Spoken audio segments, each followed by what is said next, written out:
Jannatda ham Qur'on o'qiladimi degan. Albatta. Jannatda o'qilsin-da Qur'on. Bunga dalil.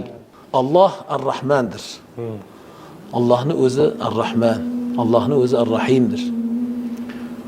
Bu jannatga kirganimizda, masalan, men haqiqatda eng jannatga kirishlikdagi birinchi o'sha shavqim, men shu tezroq kirsam deyman o'zim.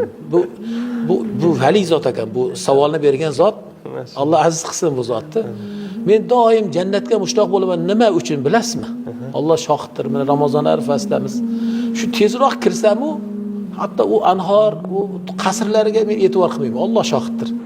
Kirsam-u, Hazrati Ubay ibn Ka'bni masalan qiroatlarini eshitsam, qanday qiroati deyman. Rasululloh sallallohu alayhi vasallamning qiroatlarini eshitsam deyman, qanaqa qiroat bo'lganda.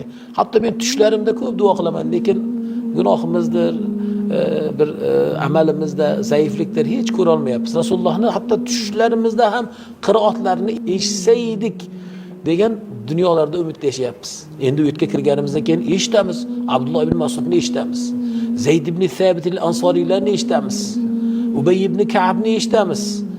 Qancha o'sha qurro sahobalar, Huzayfatul Yamanni o'zlaridan Hazrat Abu Bakrni aytadilar, sahobalar Hazrat Abu Bakr Qur'on o'qiganlarida shunaqangi tadabbur bilan, shunaqangi e'tibor bilan o'qiganlaridan jigarlari erib, xuddi kabob bo'layotganday jigarlaridan bir hatto hid kelardi.